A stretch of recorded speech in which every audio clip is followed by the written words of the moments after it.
Mayong aga sa inyo tanan, makuturan.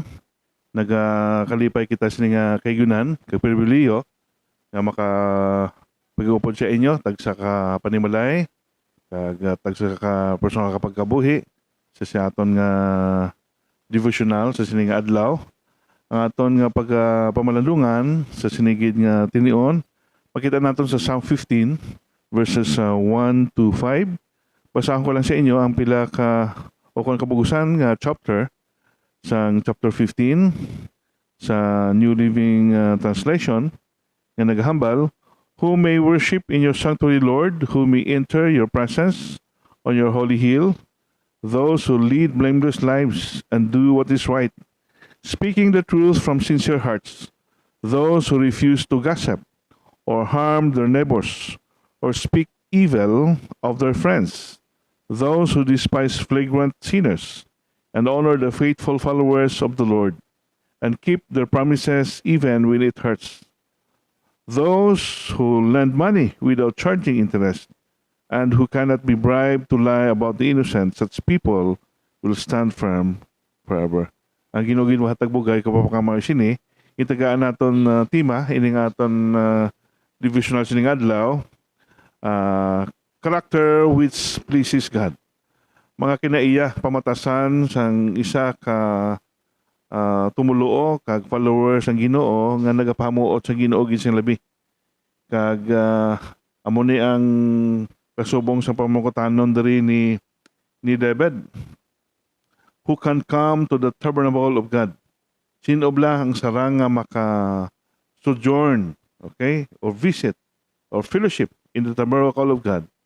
Kung isipon natin ini naghahambal ni sang pag-ambitanay niya sa Ginoo, sang tanan sang iyang mode sa pagsimba, sa pagdayaw, sa pagpasalamat, kag paghangad sa Ginoo, bangod kung sino ang Ginoo kag anong Ginoo sa pagkabuhi niya. Niyan may pila ka bagay diri nga makita naton diri nga aton masapwan kag mawatulupangdan sa paghambal niya diri, paghambal niya nga who may dwell in your holy hill or in your presence. Ang paghambal niya diri nga word nga dwell, may kung isipon naton, ang word nga dwell has a more permanent nga sense sa word nga abide sa previous nga line nga ginbasa naton. Kasubang bala nga si David naghambal, who may receive as a guest into God's tent, enjoying all the protections of His hospitality, who may live as a citizen in His holy hill. Nga sino bala gusto nga magbaton kag upod sa pagpangagra sa Ginoo, sa pagkalipay sang sarang nga mahatag niya nga protection kag sang iyang pagka-hospitable subong a great host sa iyang mga bisita nga luyag nga magpakig-upod sa iya. O kung mangin isa ka citizen mismo sa nga balaanon nga pokatod, no? This holy hill. So, may pinadri ka bagay kita nga makita sang mga gina-identify niya diri o specify nga mga character or characteristics sang isa nga nagapahamuot sa Ginoo kag nagakabagay kag mangin bahin sa pagpakigambitay sa Ginoo sa kasubong sa pangungada diri ni David sa kung sino ang willing sa paghimo nga siya mismo is eager enough sa paghimo siya upod sa Ginoo.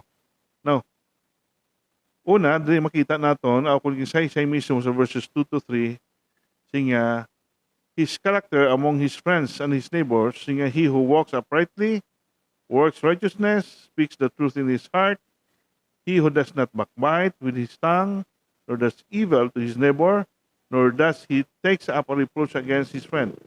So una diri makita naton he who walks uprightly. Now ini nag-describe sang isa ka tawo nga nagakabuhi sa presensya sa Ginoo nga may ara sa pagkamatadlong, may pagka-transparent sa Ginoo, kag naghihimo sa pagkamatarong sa Ginoo. So makita mo dira nga ang pagkabuhi nga may pagkamatarong naghatag sa pagpahamuot sa Ginoo and paghatag sa pagkilala nga ang Ginoo indeed amo ang gina-serve nimo kag gina-exalt nimo among any others sa imo nga pagkabuhi. So, amo ni ang ginhambal niya, he walks uprightly. Siya nga nagalakat nga may pagka matarong. Okay? So, ang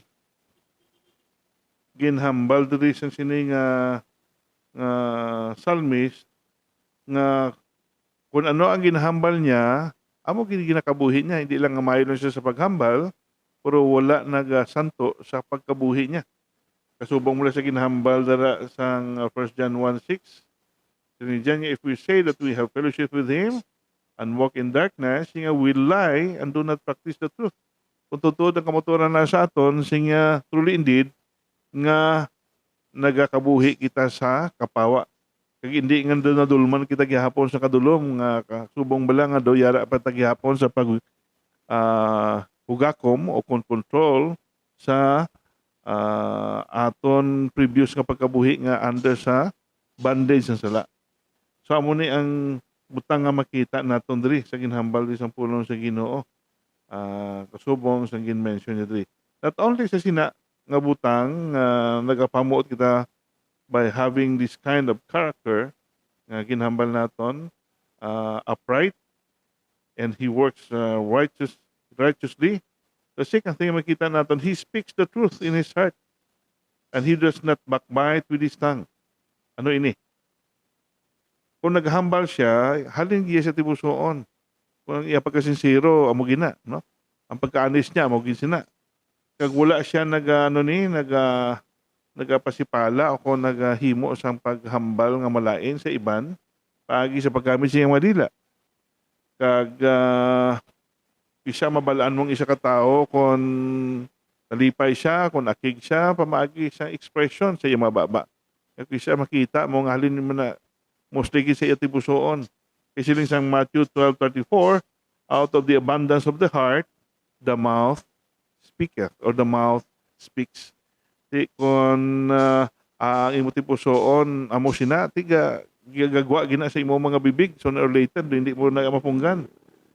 Kag kung isipin naton, kung hindi kita manalungon sa paggamit sa aton mga bibig, aton mga baba, amo ni Kristo ang makadala sang resulta sa destruction kag discord, no, sa among the brethren.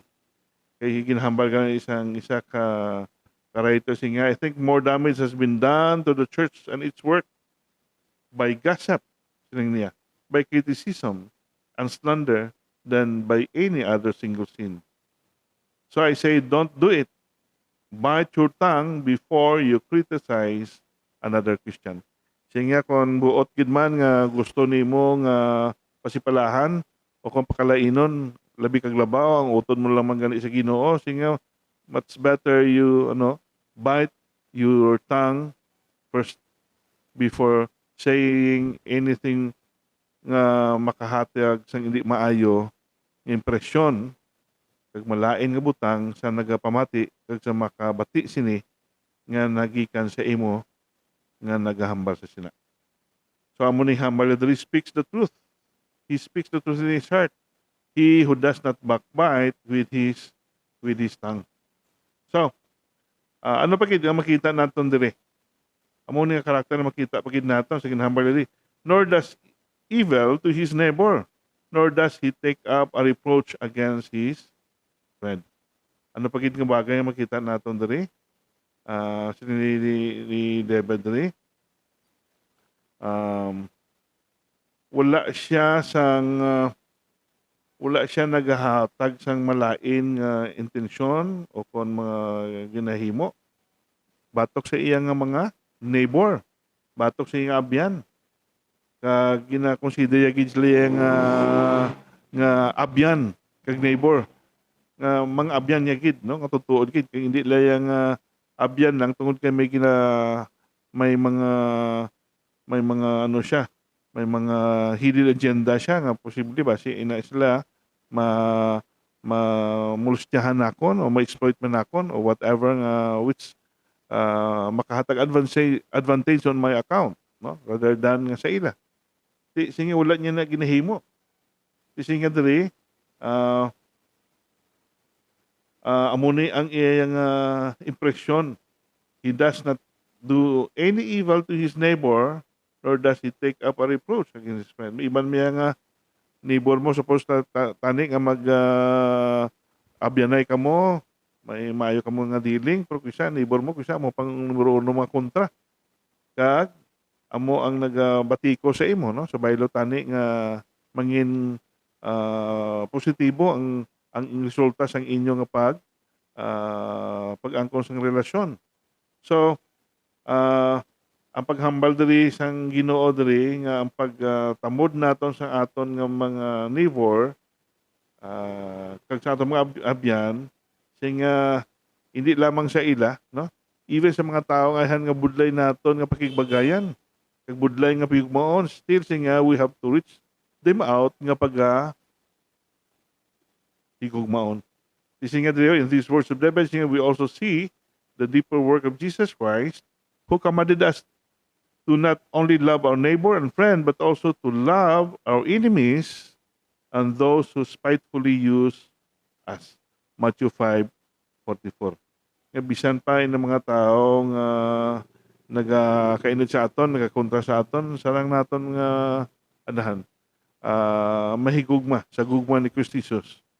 Kag mapangamuyuan nga ang Ginoo sa gihapon magadala sang pagliso sa ilang panahona kag sa ilang tibusoon by having that kind of character or attitude nga ginapahayag naton sa ila kasubong sa kung ano ang pagkabuhi ni Jesus Christ man nga ipakita sa aton.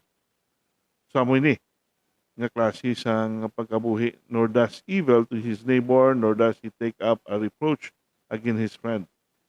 Now, ano pa kang butang nga makita naton diri verses 4-5 ang iya nga karakter among sa mga budlay nga mga tao. Ano yung klase sa mga tao? Kasi nga diri verses 4 and 5, in whose eyes a vile person is despised.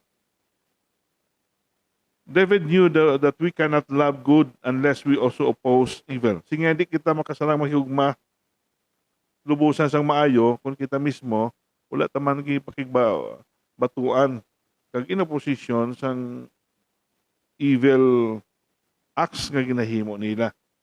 Kasubong sa ginhambal sa Proverbs 8:13, the fear of the Lord is to hate evil.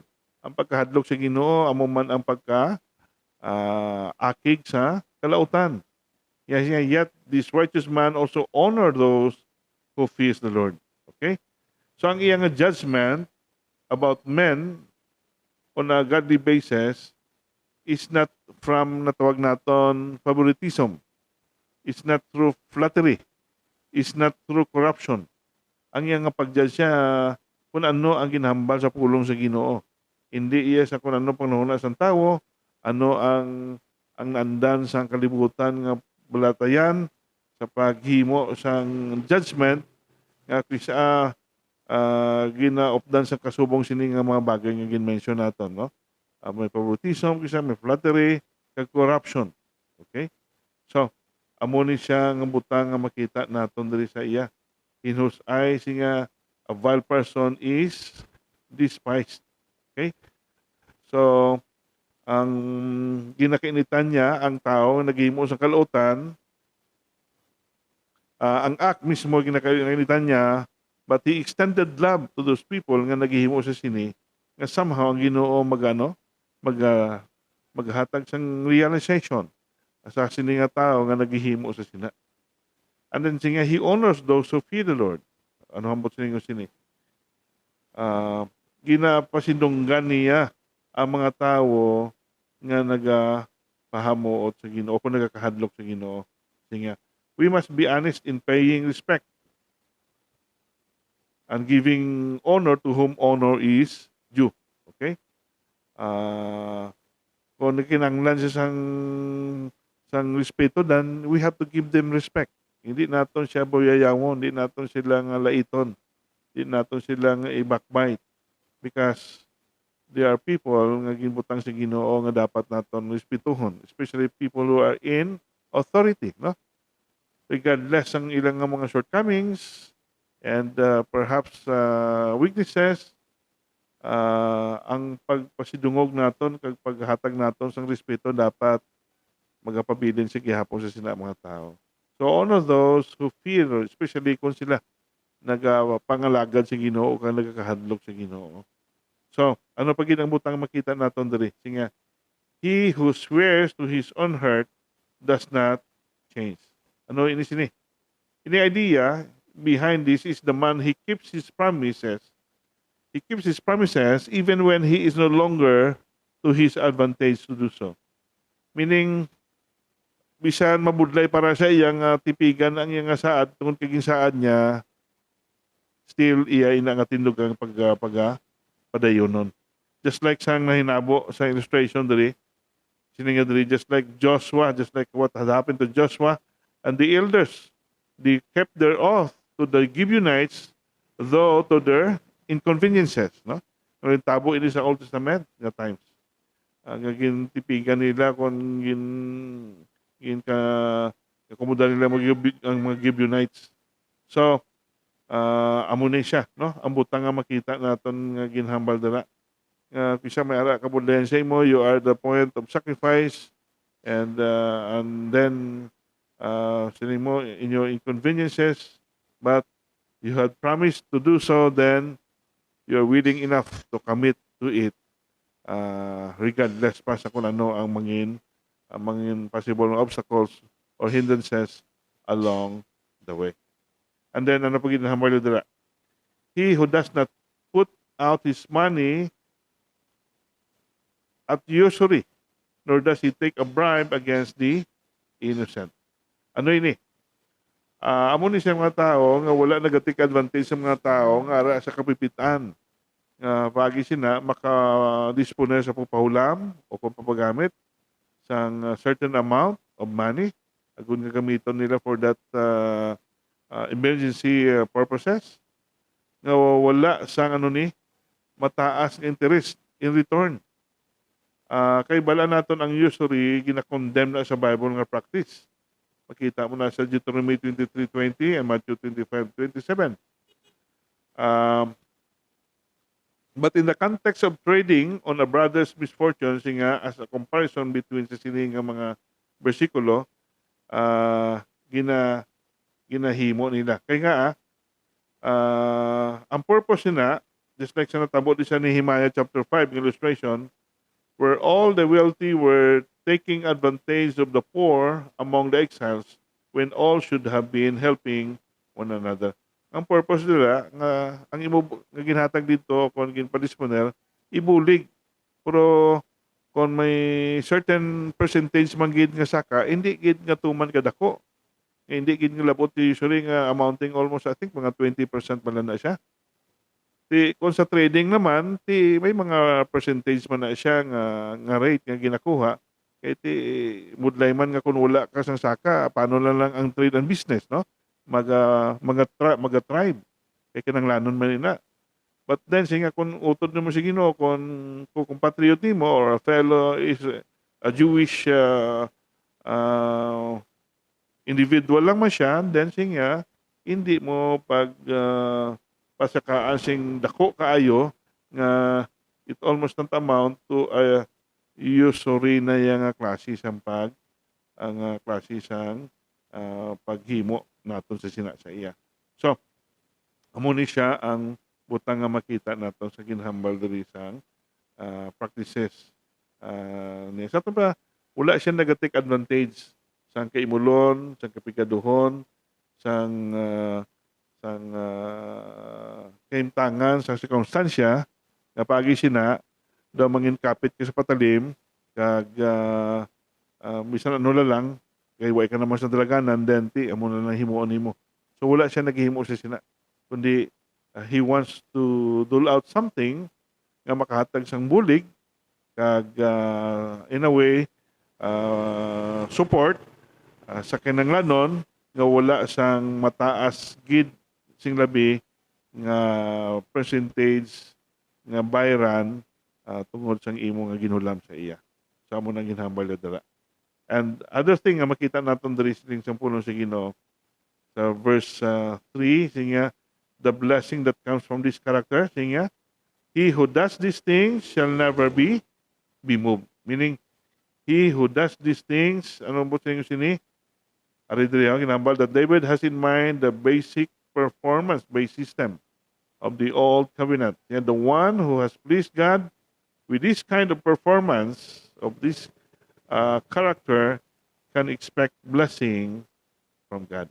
Okay? Di kung nagkagimo ka mo sini, expectahon mo nga Ginoo gid sa mahaw, kamo sa Ginoo magahatag iya sa papakamayo man in return sa imo. Okay?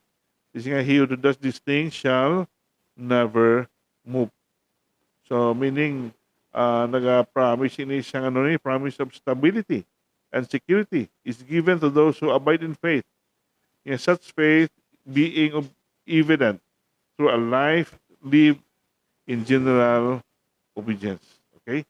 So, ang idea behind shall never move is that the righteous one will be a guest in the tent of God forever. Just like sinahambal doon sa Psalm 61 verse 4. Kag ang iya ng counterpart amo ni bling hambal sa 1 John 2:17, and the world is passing away and the lust of it, but he who does the will of God abides forever. Yang tanan nga kalingawan kag kun ano diri nga gina-showcase sa kalibutan will just will just trivial, no? It will just pass away. But the only thing that will continue on forever, eternally, those who follow, those who do the will of God. Kaya mo nahamol na, no? He shall be moved. Kaya nga, ang righteous one, siya nga, kasubong siya sang guest, sang tent, nga maka-benefit sang hospitality, sang host, and much more sang iyang protection, kag sang iyang full accommodation that would fully benefit, maka-benefit sa iya nga pagstay sa sinang tent nga nag-invite siya. Kasubong mo si Ginoo nga nagkandong sa aton, no, that we are in his family, in his fold. Kag amoy ni ang blessing indeed when you are doing and being obedient to the will of God. So amo ni mga pila ka butang aton nga napamalandungan sa sining adlaw, the character which pleases the Lord. Ang Ginoo gid maghatag bugay kapapakamayo sa liwat sining mabutang aton nga gin patugsilingan sa sining adlaw magapangamoy kita. Ginoo, nagatugyan kami sining mga pulong nimo, kabay ka maghatag sini sang papakamayo somehow, ka maghatag sa amon sang pagtulunan sa gihapon, kapag talupangon sa pagkabuhi namon that should be aligned sa imo Ginoong direction, kag sa imo nga paggiya nga ginagamhan sang banal nga Espiritu, kag nga nagadala sang pagkamabinungahon, puslanon, and being available, consecrated for your use only. Kani man ginadangop namon ni sa imo nga may kalipay sa liwat of din tastag sa nga kabahin sa sining adlaw, kagabay nga ikaw Ginoo mag-sustain sa amon, ka maghatag sa amon sang kalig-on bangod kay ikaw nga Dios amon nagawid sa amon kabuhi. And the Lord Jesus Christ as the good shepherd of our souls. Initanan na amon sa liwat nga kinatugyan kinapo sa ngalan sa amon Lord kay Kristo Jesus. Amen.